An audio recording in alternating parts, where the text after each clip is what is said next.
Les ingrédients étaient bien au rendez-vous de cette Ligue des Champions, la QV 2023-2024 avec le Real Madrid encore une fois en finale et ce sera face au BVB Dortmund. Le Paris Saint-Germain et Marseille, de leur côté, peuvent encore réviser leur copie en ce qui concerne les coupes interclubs. On en parle dans cette émission numéro 866. Nous évoquons également, oui, les majeurs, puisque du côté de l'outre-Manche, ça n'est pas encore terminé entre City et Arsenal, ou Arsenal City, ça dépend de quel côté vous vous trouvez et surtout pour quel club votre cœur est en train de battre. La bataille va continuer encore cette fin de semaine. On va également revenir sur les résultats au niveau, bien sûr, de la Ligue Europa, sans oublier Marseille éliminé et Gassé qui parle des chats à l'extérieur alors qu'on est, par exemple, des tigres au Vélodrome. Voilà pour le menu de Plateau Foot Europe, encore sur la radio qui mouille le maillot. Bienvenue à toutes et à tous. On va commencer dans quelques minutes. Le rendez-vous du foot européen, c'est en ce moment même. Merci de nous rejoindre. Franck Lunyama, bonjour et bienvenue à vous. Merci Angelo, bonjour à toutes et à tous. Bonjour Delanov. Voilà, on est fiers d'être ici comme toujours. Et oui, merci encore d'être là pour la disponibilité. Merci également à Delanov. Bonjour à toi et bienvenue. Merci Angelo, bonjour à toi, bonjour à Franck, bonjour à toutes les tigresses de PFE. Oui, les tigresses, ça c'est bien. Et à tous les tigres de exactement, PFE. Exactement, et les chats, voilà, c'est Gassé qui le dit. Vous l'écouterez tout à l'heure dans le courant de l'émission, comme quoi pour décrire l'attitude des Phocéens au niveau de cette Coupe d'Europe, sinon la Ligue Europa. On rappelle, pour ceux qui sont encore jeunes, Marseille a déjà remporté la Ligue Européenne des Champions, c'était en 93, ouais, ils ont souvent ce slogan-là, ouais. Jamais les premiers. Mais ça reste toujours. Et ça devient du vestige, on pourra dire, ce trophée-là des Olympiens, mais qui reste toujours dans leur vitrine. On va parler, oui, de Ligue européenne des champions. C'est dans quelques secondes.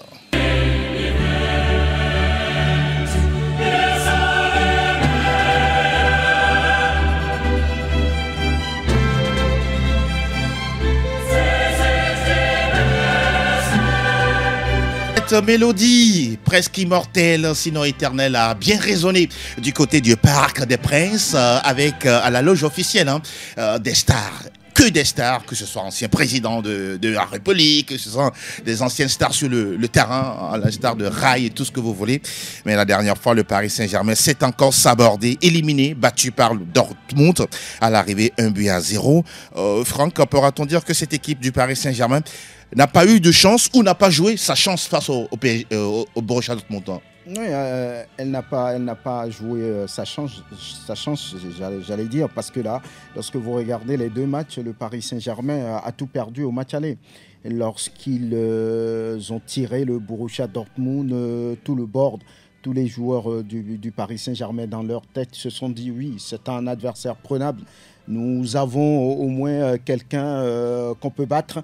C'est mieux que d'avoir le Real ou le Bayern Munich. Donc, ils sont partis sur cet état d'esprit, pensant que ce qui s'est passé dans les phases de poule va pouvoir se répéter sur ces matchs à élimination directe. Mais là, non.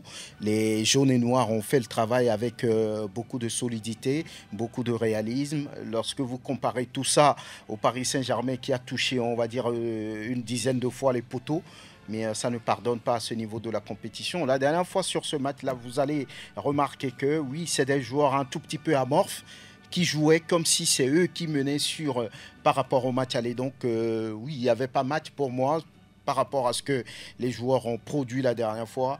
Et tactiquement, j'ai pointé du doigt un peu le choix de Luis Enrique, qui, au lieu de mettre la vitesse de Barcola, a préféré mettre peut-être le réalisme de Gonzalez, qui sur ce match n'a rien pu faire. Donc je pense qu'ils ont perdu de façon lamentable, mais au même moment, ils n'ont pas proposé grand-chose. Lorsque, par exemple, un exemple aussi, lorsque les cadres de cette équipe ont perdu 18 ballons, je parle de Dembélé, je parle de Mbappé, je parle également de Hakimi qui porte l'offensive sur son côté. Donc voilà, lorsque ces cadres-là ont perdu autant de ballons, il n'y a pas de chance que le Paris Saint-Germain puisse gagner. Ça, c'est l'analyse de Franck. L'effectif, il est limité côté parisien? Non, on ne peut pas dire que l'effectif est limité, même si sur cette rencontre-là, il n'y avait pas forcément le réalisme dans cette rencontre. On peut dire que ceux qui étaient là avaient la possibilité de pouvoir battre ou bien éliminer le Borussia Dortmund, ce qu'ils n'ont pas pu faire. Mais il faut dire également que cette équipe a manqué un peu de la baraka. Parce qu'au match aller comme au match retour, ils ont touché 6 fois le poteau. Ça n'arrive pas tous les jours. Et quand c'est comme ça, on sent réellement que oui, ça ne veut pas rentrer. Et quand ça ne veut pas rentrer, ce qui veut dire que dans la tête, vous prenez un coup. Et malheureusement, c'est ce que le PSG a encore expérimenté la dernière fois. Sur l'ensemble des deux rencontres, il y avait de la place pour le PSG de pouvoir passer main devant. Vous avez une équipe tactiquement qui était en place.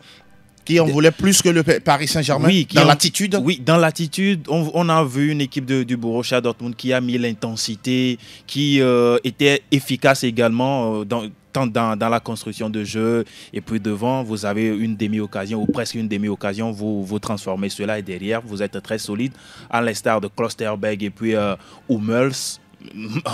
Homme du match au match aller et puis homme du match au match retour. Ce qui est assez curieux. C'est assez curieux pour un défenseur. Pour un défenseur, celui-là même qui était là en 2013 pour permettre au Borussia Dortmund de disputer une finale face au Bayern Munich. Ils ont encore une occasion de pouvoir disputer une finale, mais ce sera face au Real Madrid. Oui, le Paris Saint-Germain qui avait tellement envie de remporter cette manche retour et pourquoi pas ici en finale et se retrouver à Wembley. Ce ne sera pas le cas. On va écouter la déception, le dépit de Kylian Mbappé après la rencontre. Cette saison, c'est sûr qu'on ne la jouera plus. Comme j'ai dit avant, on est très déçus du résultat aujourd'hui. Et on voulait gagner. On a essayé de mettre les ingrédients pour gagner. Mais comme j'ai dit, dans des matchs au coup près, comme ça, en Ligue des Champions, il faut être efficace. Et on ne l'a pas été. Bien sûr, on a beaucoup frappé. On n'a pas été assez efficace sur les 2 matchs pour espérer aller au tour d'après.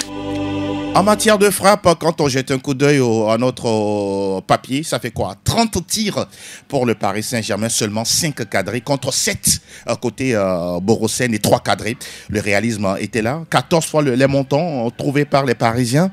Cette saison, c'est le plus fort total, 5 de plus que Manchester City dans cette compétition cette saison. C'est quoi? Le chat noir? Le marabout n'a pas fait le travail qu'il fallait? Comment vous expliquez autant de montants, autant de poteaux touchés par le Paris Saint-Germain? Les pieds ne sont pas vraiment au bon endroit pour mettre le ballon au fond des filets. Non, souvent on dit à Neve qu'il n'y a d'autre que Donadome. Donc je pense que sur cette saison avec le PSG en Ligue européenne des champions, c'est parce qu'il n'y avait pas aussi de la baraka. Comme je l'ai dit un peu plus haut, il n'y avait pas de chance. Les joueurs mettaient la frappe qu'il faut au moment opportun, mais malheureusement, soit c'est le montant gauche, c'est le montant droit ou encore la barre transversale. Des signes que ça ne marchera pas? Des signes que ça ne marchera pas. Peut-être ça peut se passer seulement avec le Real Madrid. Seulement dans cette compétition, parce qu'on a vu le Real Madrid aussi, on va revenir là-dessus. Bien sûr, restons sur le Paris Saint-Germain. Oui, des rencontres dans lesquelles devant, vous avez tellement de difficultés à transformer les occasions. Ben, pour d'autres clubs, à part le Real Madrid, comme je l'ai dit, ça ne va toujours pas. Et quand c'est comme ça, difficilement, dans la tête, vous avez cette énergie-là de pouvoir revenir. C'est ce qu'on a vu avec le PSG. Au match aller, ils avaient la même mise sur la rencontre. Ils ont touché 2 fois le poteau en 2 minutes et au match retour aussi 4 fois le poteau. Ben, je crois que il n'y avait pas seulement de la chance pour le PSG de pouvoir passer, mais devant, on a eu un Borussia Dortmund assez clinique. Les Borossen, quoi qu'on dise, avec Edin Terzic qui est arrivé à la tête de cette formation. Au début de la compétition, voyez-vous le BVB en finale cette année? Non, personne ne pourrait parier de voir le Borussia Dortmund en finale de cette édition. On va dire 11 ans après la deuxième. Ils ont gagné pour la première fois en 1997. Après, ils ont perdu une finale contre le Bayern en 2013. Donc, personne ne pourrait parier par rapport déjà à ce qu'ils ont pu montrer dans les phases de poule. Mais de façon surprise, ils ont terminé premier devant le Paris Saint-Germain. Ouais. Donc, au fil des matchs, tactiquement, cette équipe s'est montrée solide, déterminée. Ils ont éliminé quand même l'Atlético Madrid. Ce n'est pas rien. Donc, cette équipe, après les différentes étapes, s'est solidifiée, s'est renforcée, a pris confiance. Donc, voilà ce qui a gagné face au Paris Saint-Germain. Et puis, surtout, ils ont eu déjà joué cette équipe-là. Donc, ils savaient un peu quoi faire face au Paris Saint-Germain. Moi, je ne parlerai pas de chance, je parlerai plutôt de manque d'efficacité, de réalisme. Lorsque vous voyez le premier poteau de Zahir Emery la dernière fois, mais les yeux fermés, ce ballon devait rentrer. Donc c'est lui qui n'a pas choisi le bon angle voilà, et le bon dosage. Il n'a pas choisi le bon angle. Ils étaient un peu sous pression puisqu'ils savaient qu'ils devaient déjà marquer pour faire l'égalité parfaite et après aller chercher le but de la victoire. Donc c'est des joueurs un tout petit peu sous pression. Et quand on est sous pression... Pas au niveau bon, je ne dirais pas au niveau, c'est des joueurs d'expérience, mais l'enjeu était tellement grand que tout le monde voulait, je ne veux pas dire se faire voir, mais tout le monde voulait être celui-là qui porte le Paris Saint-Germain, qui fasse la différence. Mais la dernière fois, ils étaient un tout petit peu plongés, obnubilés par l'enjeu et voilà, ils se sont rapidement loupés. Donc voilà, le Borussia Dortmund a surpris tout le monde, mais de la plus belle des manières. Pour la 7e année de suite, Kylian Mbappé ne pourra pas soulever cette coupe-là. Vous l'avez vu comment dans ce match, beaucoup même sont en train de tirer sur lui. Comme quoi, il a réclamé les pouvoirs au sein de l'effectif. Out, Messi...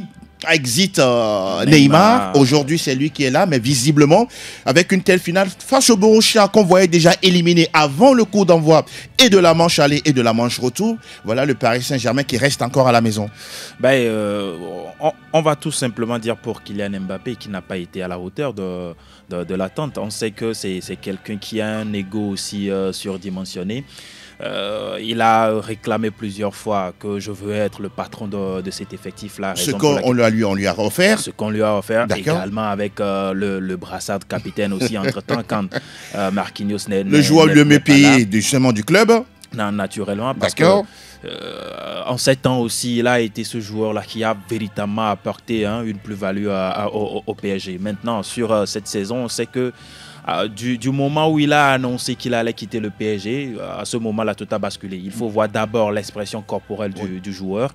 Et je crois que sur cet aspect-là aussi, mentalement, on sait qu'il a reçu un gros coup. Parce que derrière, depuis qu'il a annoncé qu'il partait du PSG, le management... Visiblement, c'était une mauvaise communication. À l'arrivée aujourd'hui, on fait les comptes. À l'arrivée aujourd'hui, on peut dire que c'est une mauvaise communication. Parce que derrière, il y a l'entraîneur Luis Enrique qui, dans des rencontres où on attendait véritablement Kylian Mbappé... On le fait sortir avant la fin du match. On le fait sortir. Des fois même, il démarre avec le banc.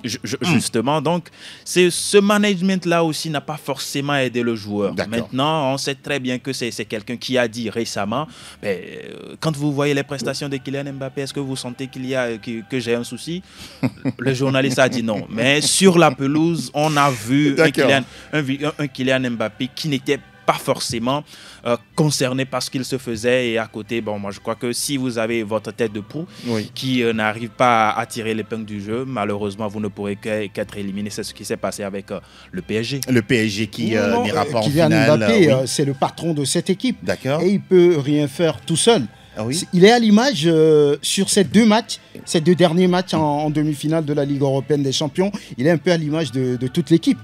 Pour avoir un grand joueur, il faut qu'autour, les autres également sortent le haut niveau. Oui, mais vous voulez dire que les autres joueurs ne sont pas au niveau de Kylian Mbappé? Non, pas ça. D'accord. C'est-à-dire qu'il faut qu'ils jouent tous au même niveau. Si Kylian plonge et que les autres plongent, ça ne va rien donner. Il a annoncé son départ, d'accord. Beaucoup ont trouvé que ce n'était pas le moment de le dire. Mais c'est un grand joueur. Beaucoup l'ont fait avant lui. Mais le Paris Saint-Germain, par rapport à comment ils sont angélisés, à comment ils sont oscarisés, des fois, ils perdent un peu le fil. Et c'est ce qu'il s'est passé sur ce match. Question d'émotion. Oui, question d'émotion. Donc, les autres autour également n'ont pas sorti le grand jeu et Kylian Mbappé les a suivis. Sous pression aussi, donc il ne peut rien faire tout seul. D'accord. Donc moi, je comprends un peu. C'est toute l'équipe qui a été un tout petit peu, on va dire, bizarre sur ces deux matchs-là. On retient que Paris reste à la maison, Dortmund continuera l'aventure et ce sera le 1er juin 2024 à Wembley, sinon à Londres, pour vivre cette finale. Le Borussia ne sera pas seul sur le terrain, non. Il y aura un adversaire en face et que dire, il s'agit bien du Real Madrid qui a encore une fois renversé le Bayern Munich. À l'arrivée, sûrement qu'ils ont encore refermé le toit et voilà, tout s'est passé en 3 minutes. 3 minutes vers la fin du match, Rosselló qui sort du banc et qui plante 2 buts pour écœurer Alphonso Davies et ses coéquipiers.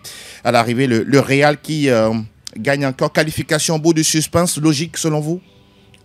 Oui, quand on prend les statistiques, on va parler de logique. Le Real Madrid, tout le monde le sait, c'est le roi de cette compétition. 18e finale pour la Maison Blanche, pour la Casablanca. Et puis, sur les statistiques, le Bayern n'avait pas de chance face à cette équipe depuis plusieurs années. Donc, sur ce plan, j'ai envie de dire que oui, c'est une logique qui s'est respectée. Maintenant, dans le jeu, j'ai envie de dire aussi que le Bayern a manqué de concentration. Regardez un peu sur le dernier match. Vous avez fini par marquer un but et puis la fébrilité vous gagne. Je parle de fébrilité déjà parce que sur cette frappe, avec l'expérience de Manuel Neuer, il ne peut pas se permettre de commettre une telle erreur devant des joueurs, on va dire, blessés, qui ont envie d'aller chercher quelque chose. Et il a payé cash, ou bien l'équipe l'a payé cash. Donc regardez également le deuxième but. La défense a eu du mal à s'aligner. Il pensait à un hors-jeu qu'il n'y avait pas. Donc, sur l'ensemble, je crois que le Real, comme toujours, a fait preuve de solidarité, de détermination, de volonté et de confiance en soi pour aller chercher quelque chose. Donc, ils ont réussi à le faire face à une équipe du Bayern qui pouvait faire le travail, mais qui a été gagnée dans les derniers instants par le manque de confiance, la fébrilité notamment, cette erreur de Manuel Neuer. Et Rosselló qui sort du banc, qui plante un doublé. Comment vous interprétez tout ça? Non, mais on en parlait la dernière fois quand on citait les hommes forts de cet effectif. J'ai parlé de Rosselló et il est encore sorti du banc avec la baraka aussi, il faut le dire, parce que commettre une telle erreur à cet instant de ce match-là, moi je me dis que... On parle de la 88e minute, hein. Le match était presque terminé. Pour un gardien aussi expérimenté que Manuel Neuer, personne ne pouvait voir ça venir, mais c'est arrivé. Et puis, comme un renard de surface qui traînait dans les parages, oui. Il est parti propulser ce ballon-là au fond des filets. Et puis derrière, à partir de ce moment-là où il y a eu l'égalisation et surtout... Vous vous êtes dit, il va se passer quelque chose? Je me suis dit, la confiance a changé de camp. La confiance a changé de camp. Et comme je le disais, c'est le Real Madrid. On a vu dans cette rencontre le Real Madrid qui a égalisé. Derrière, ils ont été rattrapés par le ou la VAR, c'est selon. Bon. Et quand c'est comme ça, parfois dans... Bon, quand il s'agit du Real, on consulte la VAR. Hein. Quand il s'agit du Bayern, on n'en fait pas de cas.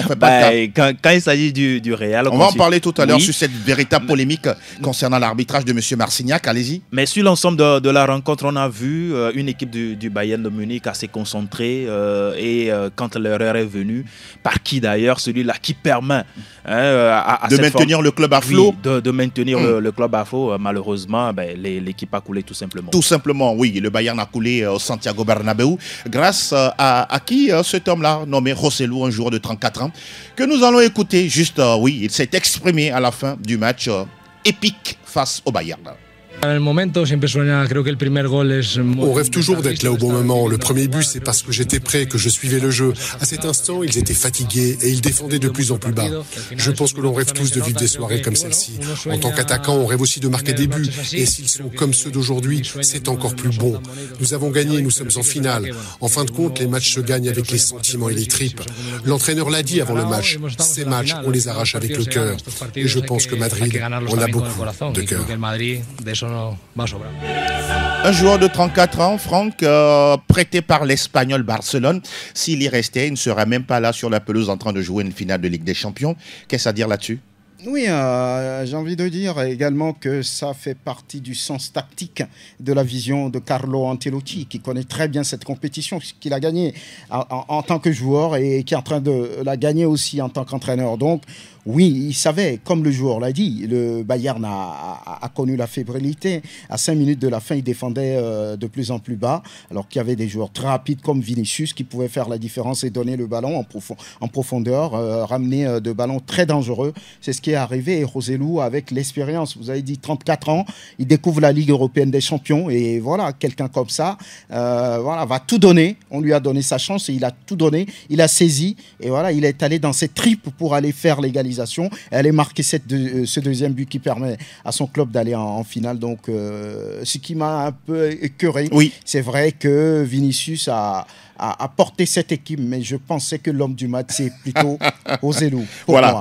c'est peut-être logique pour beaucoup, parce qu'il a mis un doublé qualifiant le Real Madrid. C'était pas évident. À ce moment donné, si on avait la pression, si on n'avait pas, on va dire, cette réussite, cette concentration, on ne pourrait pas réaliser un doublé en ce moment précis. N'est-ce pas? On parle de cette équipe. Il faut être seulement au Real Madrid pour le faire. On va parler du Bayern Munich avec toujours, cette équipe-là. Est-ce que vous reprochez quelque chose à Tourelle, qu'on va écouter dans quelques instants, par rapport à ses choix au niveau des changements qu'il avait opérés en sortant Musiala, Gnabry entre-temps touché, et en faisant rentrer par exemple Choupo-Moting. Beaucoup même pensaient comme quoi il avait eu peur du match, il voulait bétonner et puis repartir de Bernabéu avec la qualification. Oui, moi je reproche beaucoup de choses à Thomas Tuchel. Sur ce match-là, sur cette manche retour? Oui, sur cette manche retour. Rappelez-vous, la saison où le Real avait éliminé le Manchester City de Pep Guardiola, il a fallu que Pep commence par faire des changements pour que tout chamboule. Et vous pourrez remarquer aussi que la saison dernière, il a fallu aussi que Pep Guardiola joue cette rencontre-là avec les 11 joueurs qui ont commencé et qui ont terminé cette rencontre. Et avec Carlo Ancelotti, si vous commencez par changer par faire des changements dans votre équipe, derrière, il effectue aussi des changements, et ce qui déstabilise tout de suite votre équipe. Et la dernière fois, pourquoi sortir un Harry Kane, ce joueur-là qui fait une saison... Vous ne l'avez pas vu fatigué? Moi, je ne l'ai pas vu fatigué. D'accord. Même un Harry Kane fatigué est beaucoup plus efficace qu'un Choupo-Moting qui ne joue pratiquement plus. Mais s'il n'arrive pas à porter quelque chose dans le jeu offensif, Harry Kane doit toujours rester sur le terrain. Je préfère avoir la présence de Kane, comme Erling Haaland aussi. Entre-temps, on a vu, quand on a sorti Haaland dans cette rencontre lors des demi-finales, on a vu tout de suite là où se positionnait Rudiger. D'accord. Si vous avez la présence de Kane, ça fait que les défenseurs ne montent plus. D'accord. Donc il a commis une première erreur à ce niveau. Pour moi, c'est la grossière erreur qu'il a faite. La preuve, c'est Rudiger qui a été passeur sur le second but. Donc, c'est vrai, tactiquement, il a essayé d'apporter quelque chose qui n'a pas marché. Mais quand ça n'a pas marché, on dit tout simplement que vous avez fauté. Donc, sur cette rencontre, je crois que oui, Jamal Musiala, parce qu'il a été touché, tout comme Serge Gnabry aussi. Mais dans des circonstances comme ça, il faut laisser ces hommes-là qui ont toujours le cœur de finir le travail. Et surtout, je me suis dit, pourquoi pas aussi ne pas faire un changement quand Vinicius Junior a malmené, a fait la vie dure, a rendu la vie dure à Joshua Kimmich. Pourquoi ne pas essayer de faire un changement beaucoup plus tôt à ce niveau aussi? Mais ça n'a pas comme ça n'a pas marché, on dit comment on est en train d'analyser tout de suite que Thomas Tuchel a fauté dans cette rencontre. Ce qui est sûr, oui, Thomas Tuchel a pesté, tout comme la presse allemande, par rapport à ce but refusé par Marcignac et son assistant. Parce que, sincèrement, quand vous voyez plus d'une fois, même 1 million de fois les images, ce but devrait être validé quand il faut consulter la VAR. Mais elle a refusé, justement. Je veux vous permettre d'écouter Thomas Tuchel dans les moindres détails. Écoutez attentivement ce qu'il est en train de dire après le match. I think it's pretty clear and cannot be, in my opinion, any doubt that it's against every rule of modern football. Selon moi, il n'y a aucun doute que cette décision va à l'encontre de toutes les règles du football moderne. La première grosse erreur vient du juge de ligne. Il a fait cette erreur sur une action dans le temps additionnel. Lever son drapeau sur cette dernière action, quand tu n'es pas sûr qu'il y a hors-jeu à 100%, il faut vraiment oser avoir le courage dans une situation comme ça. C'est une énorme décision, et c'était la mauvaise. L'arbitre derrière a encore une chance quand il voit ça, et que l'on gagne le deuxième ballon, que l'on gagne le rebond, que l'on tire dans les 5 secondes qui suivent, de ne pas siffler. Et là, il prend la décision de siffler. C'est contre toutes les règles, je suis désolé. On l'accepte, bien sûr, on a perdu, c'est comme ça. Mais ça ne serait pas arrivé si ça avait été en faveur du Real Madrid.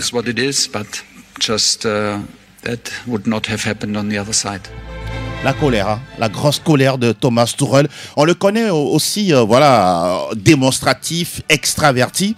Mais là, il pointe de façon claire tout ce qu'il s'est passé dans les derniers instants du match. Oui, quelle est votre interprétation, Franck? Ça fait très mal. Peut-être la dernière partie de son intervention en tant qu'entraîneur. Il devait avaler cette partie. Avaler. Parce qu'il pointe du doigt directement. Ne pas la sortir. Il dit directement que le Real Madrid est souvent favorisé. Oui, mais c'est ce qu'il dit. C'est ce qu'il dit. Il n'a pas le droit de le dire. Il a le droit de le dire, mais j'ai envie de dire que en tant que professionnel, il pourrait être plus subtil, plus diplomatique. Mais pourquoi être diplomatique quand il y a la vérité, quand il y a la vérité en face? Je sais ce que je dis parce que... Vous voulez dire que l'UEFA va le sanctionner après? Non, j'ai pas envie de dire ça. Mais il a dit les choses telles quelles parce qu'il y avait... cette erreur d'appréciation. Vous la reconnaissez également? Je reconnais qu'il y a cette erreur d'appréciation parce que c'est une énorme décision, comme il l'a dit. Et à cette étape de la compétition, on ne joue pas en phase de poule. Voilà, il y avait une occasion pour le Bayern de continuer par jouer, de continuer par rêver. Et là, ils ont brisé ce rêve-là. Ils ont brisé, on va dire, cette envie de toute une équipe de continuer la compétition. Il y avait 2-2. Sur ce but-là. Voilà. Mais l'arbitre assistant a vite fait de soulever son drapeau et de, je ne sais pas, mettre Marcignac en difficulté ou bien en erreur. Oui. Mais il avait, en tant qu'arbitre, d'aller voir. N'est-ce pas? Dès là, vous partagez cet avis qu'il avait la possibilité d'aller regarder s'il y avait hors-jeu ou pas? Il avait la possibilité de regarder et même, encore mieux, hein, il y a Delite qui fait une affirmation que le touche m'a dit que j'ai commis une erreur. Oh là là. Mais ça veut dire que oui, lui, il reconnaît avoir commis une erreur. Maintenant, le central avait la possibilité de pouvoir visualiser la VAR et puis corriger l'erreur que son assistant a fait. Maintenant, lui aussi, il a perduré dans l'erreur et derrière, c'est diabolique pour le Bayern Munich. Et c'est vrai ce que Franck dit, parce que dans le football, ça va vite. Demain, il peut se retrouver sur le banc du Real Madrid. Vous parlez de Thomas Tuchel? Je parle de Thomas Tuchel. et avec une déclaration comme ça, je pense qu'une partie des supporters, je suis sûr que ne le pardonnera pas. Donc, dans des situations comme ça, il faut être aussi diplomatique, comme Franck l'a dit. Mais je crois aussi que c'est sur le prêt.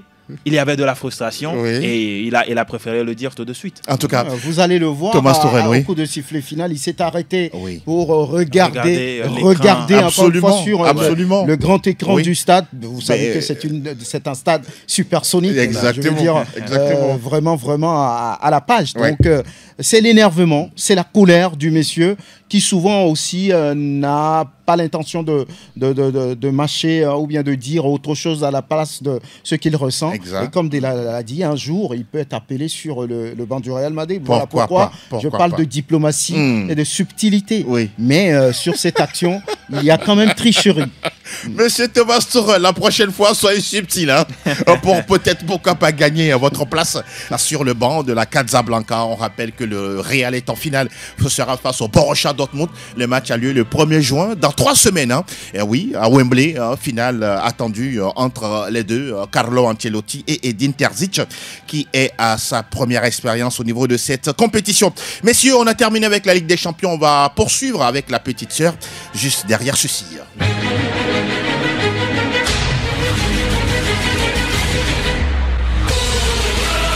La Ligue Europa, la demi-finale retour pour Marseille, corrigé, surclassé, giflé par l'Atalanta, 3-0. Il y avait 1-1 au match aller, face justement, c'était au Vélodrome. Peut-on dire qu'on a senti beaucoup plus les Italiens concernés, intéressés par cette compétition en gagnant avec un tel score au match retour? Oui, si vous prenez la saison que fait Atalanta Bergame, on sait que c'est une équipe qui est assez compacte par rapport à l'Olympique de Marseille où on a changé beaucoup d'entraîneurs le long de la saison. Mais il faut dire que c'est un travail de longue période qui est en train de payer avec l'Atalanta Bergame. Oui.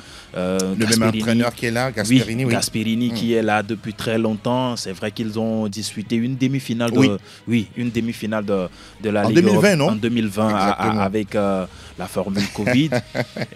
Derrière, on a vu que l'équipe s'était un tout petit peu perdue, surtout en Europe, avec son jeu aussi, des joueurs qui sont partis.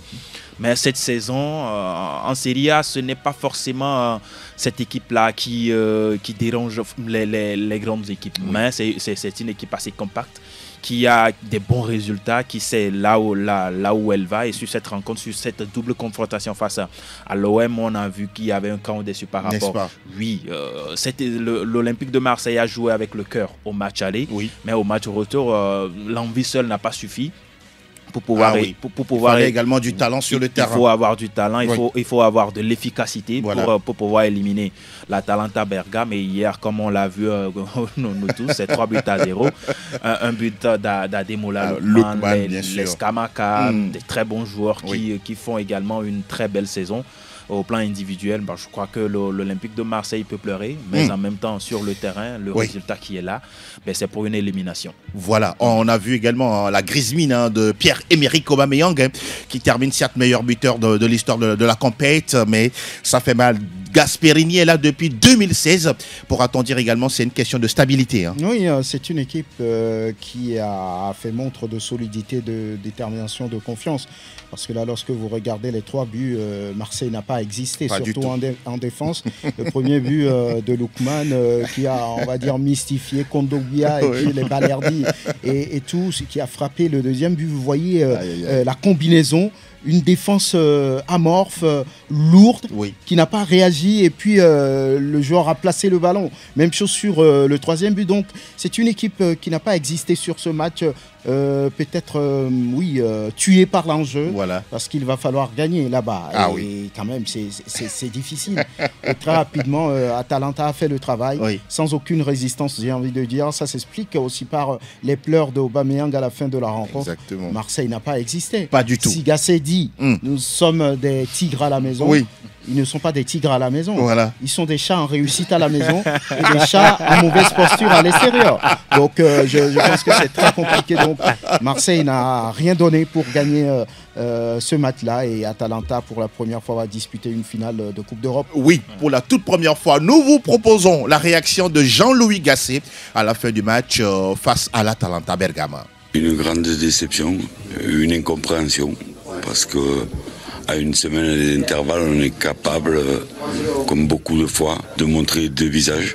Et ce soir, on n'avait pas l'agressivité. Ils nous ont dominés, ils nous ont gagné tous les duels. Ils la voulaient plus que nous. Et c'est souvent à l'extérieur que ça se passe. Mais je pensais que pour une demi-finale de Coupe d'Europe, on allait être à la hauteur de l'événement. Et ce soir, on n'y a pas été. C'est l'histoire de cette saison. Au Vélodrome, on est des tigres. Et à l'extérieur, on est des chats.